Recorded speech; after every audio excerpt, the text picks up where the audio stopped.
നമസ്കാരം. Calicut university 2ാം semester FYUGP BSc വിദ്യാർത്ഥികളുടെ ability enhancement course AEC Malayalam ക്ലാസ്സിലേക്ക് എല്ലാ പ്രിയപ്പെട്ട വിദ്യാർത്ഥികൾക്കും സ്വാഗതം. നമ്മൾ നോക്കുന്നു വിമർശനം, സാഹിത്യ വിമർശനം.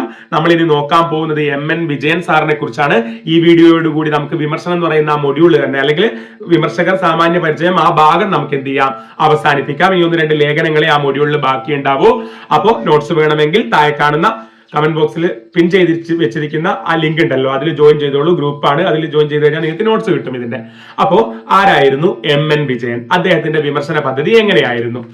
മനസ്സിൽ കത്തി നിൽക്കുന്ന പ്രക്ഷോഭ വാസന അക്ഷരങ്ങളുടെ സൂര്യ തേജസ്സാക്കി മാറ്റിയ വിമർശകനാണ് MN വിജയൻ.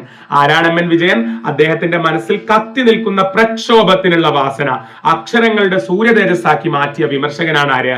MN വിജയൻ. അദ്ദേഹത്തിന്റെ മനസ്സിലുള്ള ആ ഒരു സംഘർഷങ്ങളെല്ലാം എഴുത്തിലൂടെ കൊണ്ടുവന്നു. ഫ്രോയിഡിന്റെ, ആരാണ് ഫ്രോയിഡ്? സിഗ്മണ്ട് ഫ്രോയിഡ് ആധുനിക മനഃശാസ്ത്രത്തിന്റെ പിതാവ് എന്നൊക്കെ അറിയപ്പെടുന്ന ആളാണ്.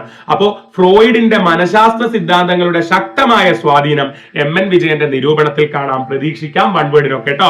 അപ്പം ഫ്രോയിഡിന്റെ മനഃശാസ്ത്ര സിദ്ധാന്തങ്ങളുടെ ശക്തമായ സ്വാധീനം MN വിജയന്റെ നിരൂപണത്തിൽ കാണാം. മലയാളത്തിലെ മനോവിജ്ഞാനീയ വിമർശനത്തിലെ പ്രാമാണികനാണ് അദ്ദേഹം. മനോവിജ്ഞാനീയ വിമർശനം, സൈക്കോളജിക്കൽ തിയറി വെച്ചിട്ട് സാഹിത്യ വിമർശനം നടത്തിയ ആൾക്കാരിൽ മെയിൻ ആയിരുന്നു ആര്? MN വിജയൻ.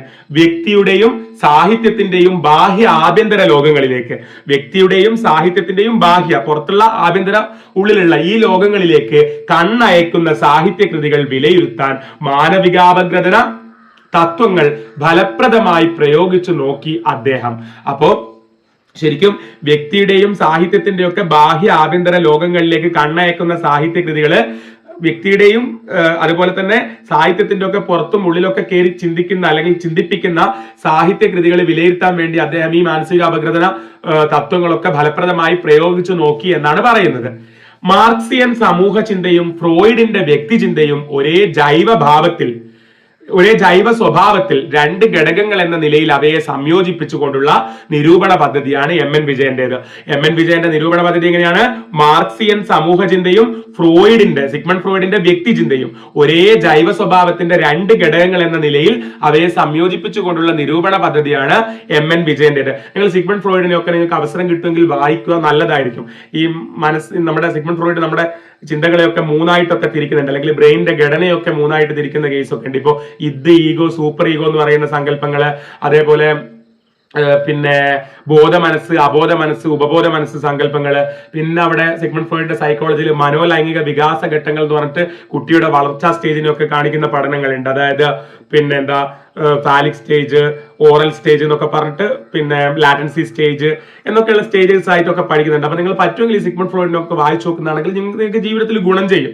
ഓക്കെ, ദെൻ കേസരിയുടെ സ്വതന്ത്രവും ദൈക്ഷണികവുമായ സാഹിത്യ വീക്ഷണം ആദരിക്കുന്നു MN വിജയൻ. MN വിജയൻ കേസരി ബാലകൃഷ്ണ പിള്ള തുടക്കം പഠിച്ചാണ്. അദ്ദേഹത്തിന്റെ സ്വതന്ത്രവും ദൈക്ഷണികവുമായ സാഹിത്യ വീക്ഷണത്തെ ആദരിക്കുന്നുണ്ട്. MN വിജയന്റെ പ്രധാന കൃതികൾ ഏതൊക്കെയാണ്? ചിതയിലെ വെളിച്ചം, ശീർഷാസനം, കാഴ്ചപ്പാട്, എഴുത്തും പ്രത്യയശാസ്ത്രവും, സംസ്കാരവും സ്വാതന്ത്ര്യവും, മരുഭൂമികൾ പൂക്കുമ്പോൾ, മനുഷ്യർ പാർക്കുന്ന ലോകങ്ങൾ, അടയുന്ന വാതിൽ തുറക്കുന്ന വാതിൽ, വർണ്ണങ്ങളുടെ സംഗീതം, കവിതയും മനഃശാസ്ത്രവും, അടയാളങ്ങൾ, വാക്കും മനസ്സും. അപ്പൊ MN വിജയന്റെ പ്രധാന കൃതികൾ ഏതൊക്കെയാണ്? ചിതയിലെ വെളിച്ചം, ശീർഷാസനം, കാഴ്ചപ്പാട്, എഴുത്തും പ്രത്യയശാസ്ത്രവും, സംസ്കാരവും സ്വാതന്ത്ര്യവും, മരുഭൂമികൾ പൂക്കുമ്പോൾ, മനുഷ്യർ പാർക്കുന്ന ലോകങ്ങൾ, അടയുന്ന വാതിൽ തുറക്കുന്ന വാതിൽ, വർണ്ണങ്ങളുടെ സംഗീതം, കവിതയും മനഃശാസ്ത്രവും, അടയാളങ്ങൾ, വാക്കും മനസ്സും. ഇനി നമുക്ക് പഠിക്കാനുള്ളത് KP അപ്പന്റെ വിമർശന പദ്ധതിയെ കുറിച്ച് ചർച്ച ചെയ്യാം. സാമ്പ്രദായികമായ വിമർശന ശൈലികൾ തിരസ്കരിച്ച്, അതായത് പണ്ട് മുതലേ വന്നുകൊണ്ടിരിക്കുന്ന വിമർശന ശൈലി ഉണ്ടല്ലോ, അതിനെ തിരസ്കരിച്ച് ഒഴിവാക്കി സാഹിത്യ വിചാരത്തിൽ പുതിയ സരണിക്ക് തുടക്കമിട്ടവരിൽ പ്രധാനിയാണ് KP അപ്പൻ. അപ്പം സാമ്പ്രദായികമായിട്ടുള്ള അതുവരെയുള്ള വിമർശന പദ്ധതിയിൽ ഒഴിവാക്കിയിട്ട് പുതിയ രീതി കൊണ്ടുവന്നതിൽ മെയിൻ ആണ് ആര്? KP അപ്പൻ. വിമർശനം ഇന്ദ്രിയ അനുഭൂതി പ്രധാനമായ കലാസൃഷ്ടിയാക്കി തീർക്കാനാണ് താൻ ഉൾക്കൊണ്ട കാവ്യബോധം അപ്പനെ പ്രേരിപ്പിച്ചത്. അപ്പം വിമർശനം എന്ന് പറഞ്ഞു കഴിഞ്ഞാൽ ഒരു ഡ്രൈ ആയിട്ടുള്ള സാധനം അല്ലാണ്ട് നനവുള്ള, ആർദ്രതയുള്ള, ഒരു അനുഭൂതി തരുന്ന ഒന്നാക്കി മാറ്റാനാണ് ആര് ശ്രമിച്ചത്? അപ്പൻ ശ്രമിച്ചത്. തന്റെ ശബ്ദം വേറിട്ട് നിൽക്കുന്നു എന്നും തന്റെ വ്യക്തിത്വം ഒറ്റപ്പെട്ടതാണെന്നും ബോധ്യപ്പെടുത്താനുള്ള ഉത്കടമായ അഭിലാഷമാകാം, ഉയർന്ന ആഗ്രഹമാകാം ആദ്യകാല നിരൂപണങ്ങളിൽ ദുരൂഹ സങ്കല്പങ്ങൾ അവതരിപ്പിക്കാൻ അപ്പനെ പ്രേരിപ്പിച്ചത്. KP അപ്പന്റെ ആദ്യകാല നിരൂപണ കൃതികളിൽ ദുരൂഹ സങ്കല്പങ്ങൾ, ഒക്കെ കാണാം, ദുരൂഹ സങ്കല്പങ്ങൾ കാണാം. അത് എന്തുകൊണ്ടായിരിക്കാം അദ്ദേഹം എഴുതിയെന്നാ പറയുന്നത്? അദ്ദേഹത്തിന്റെ ശബ്ദം വേറിട്ട് നിൽക്കാൻ, അദ്ദേഹത്തിന് വെറൈറ്റി ആയിട്ട് ഒരു സ്ഥലത്തിൽ അദ്ദേഹത്തിൻ്റെതായ സ്പേസിൽ നിൽക്കാൻ വേണ്ടിയിട്ടായിരിക്കും അതുപോലെയുള്ള സ്ട്രെയിറ്റ് ആയിട്ടുള്ള സാധനങ്ങൾ എഴുതിയിട്ടുണ്ടാവുക ആദ്യകാലത്തിൽ എന്നാ പറയുന്നത്. എഴുത്തുകാരന്റെ ആത്മാവ് തന്റെ സൗന്ദര്യാത്മക കലാദർശനം കൊണ്ട് വേട്ടയാടി പിടിക്കുക തന്റെ ദൗത്യമാണെന്ന് അപ്പൻ കരുതുന്നു. എഴുത്തുകാരന്റെ ആത്മാവിനെ തന്റെ സൗന്ദര്യാത്മക കലാദർശനം കൊണ്ട് വേട്ടയാടി പിടിക്കുക അത് തന്റെ ദൗത്യമാണെന്ന് ആര് കരുതുന്നു? അപ്പൻ കരുതുന്നു. സാമ്പ്രദായികവും വ്യവസ്ഥാപിതവുമായ ശിക്ഷണത്തിൽ നിന്ന് മോചനം നേടി തനതായ രചനാരീതി സ്വീകരിക്കുകയായിരുന്നു അപ്പൻ. അപ്പൻ എന്താ ചെയ്തത്? അതുവരെയുള്ള സാമ്പ്രദായികമായിട്ടുള്ള അല്ലെങ്കിൽ വ്യവസ്ഥാപിതമായിട്ടുള്ള ശിക്ഷണത്തിൽ നിന്ന് മോചനം നേടി തനതായ രചനാരീതി സ്വീകരിക്കുകയായിരുന്നു അപ്പൻ. അതുവരെയുള്ളതിനെ ഫോളോ ചെയ്യാണ്ട് അദ്ദേഹത്തിൻ്റെതായ രീതി എടുക്കുകയായിരുന്നു. വിമർശനത്തെ യാന്ത്രികതയിൽ നിന്നും സാങ്കേതിക ജടിലതയിൽ നിന്നും ആവുന്നത്ര സ്വതന്ത്രമാക്കി സർഗാത്മക പ്രക്രിയയാക്കി ഉയർത്താൻ അപ്പന്റെ കാവ്യബുദ്ധിക്ക് കഴിഞ്ഞു. മനസ്സിലാകുന്നുണ്ടോ? KP അപ്പന് കാവ്യബുദ്ധിയാണ്, കവിത ആ രീതിയിലുള്ള നോട്ടമാണ്. അങ്ങനെ ചെയ്യുമ്പോൾ അതുവരെ വിമർശനം എന്ന് പറയുമ്പോൾ കുറച്ച് ഡ്രൈ ആയിട്ടുള്ള സാങ്കേതികമായിട്ടുള്ള കാര്യങ്ങളൊക്കെ ആയിരുന്നു. അപ്പൊ എന്താ പറയാ, എല്ലാവരും വായിക്കാനെങ്കിൽ ഇഷ്ടപ്പെടില്ല. അത് മാറി വിമർശനവും കുറച്ച് ആസ്വാദ്യകരമാവുന്നത് ഇദ്ദേഹത്തെ പോലുള്ള ആൾക്കാർ ആ കാവ്യബുദ്ധിയോടെ ഇതിനെ സമീപിച്ചത് കൊണ്ടാണ്.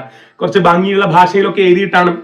പ്രത്യയശാസ്ത്ര നിഷേധി എന്ന് അപ്പൻ സ്വയം പ്രഖ്യാപിക്കുന്നു. അപ്പനെ കുറിച്ച് തന്നെ പറയുന്നത് എന്താണ്? പ്രത്യയശാസ്ത്ര നിഷേധി എന്നാണ്.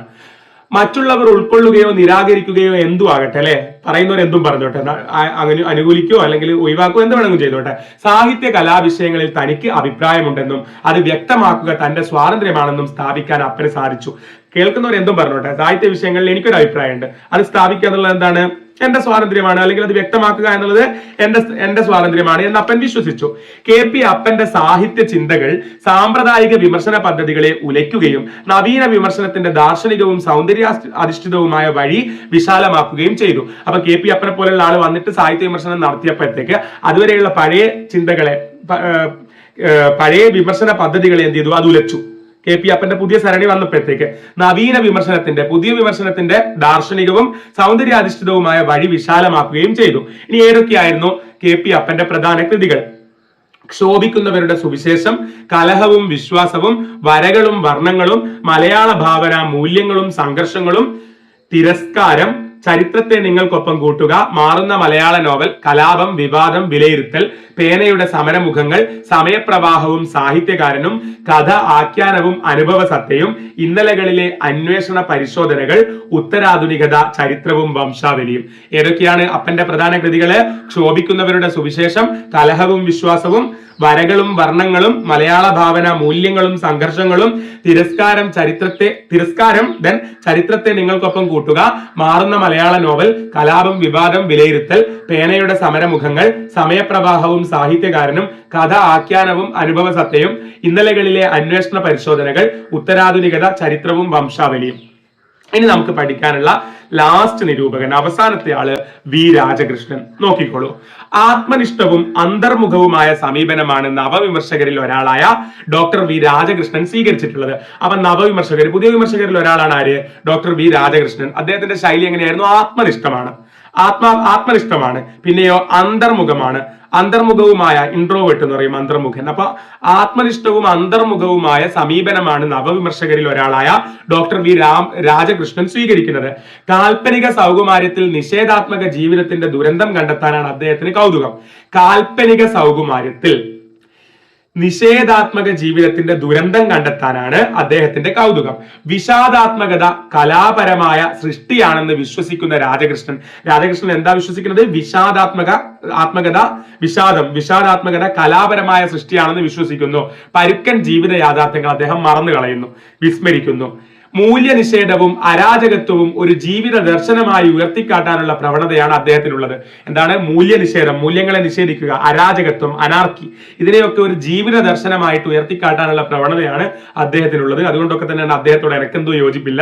ദെൻ അദ്ദേഹത്തിന്റെ കൃതികള് ചുഴികൾ ചിപ്പികൾ, മൗനം തേടുന്ന വാക്ക്, കാഴ്ചയുടെ അശാന്തി, മറുതിര കാത്തുനിന്നപ്പോൾ, രോഗത്തിന്റെ പൂക്കൾ, ആളൊഴിഞ്ഞ അരങ്ങ്, നഗ്നയാമിനികൾ, ചെറുകഥയുടെ ഛന്ദസ്. വി രാജകൃഷ്ണന്റെ കൃതികൾ ഏതൊക്കെയാ? ചുഴികൾ ചിപ്പികൾ, മൗനം തേടുന്ന വാക്ക്, കാഴ്ചയുടെ അശാന്തി, മറുതിര കാത്തുനിന്നപ്പോൾ, രോഗത്തിന്റെ പൂക്കൾ, ആളൊഴിഞ്ഞ അരങ്ങ്, നഗ്നയാമിനികൾ, ചെറുകഥയുടെ ഛന്ദസ്. ഇതോടുകൂടി നമ്മുടെ വിമർശനം, വിമർശകർ, സാമാന്യ പരിചയം ആ ഭാഗം കഴിഞ്ഞു. അടുത്ത ക്ലാസ്സിൽ പുതിയ ടോപ്പിക്കുമായിട്ട് വീണ്ടും കാണാം. താങ്ക്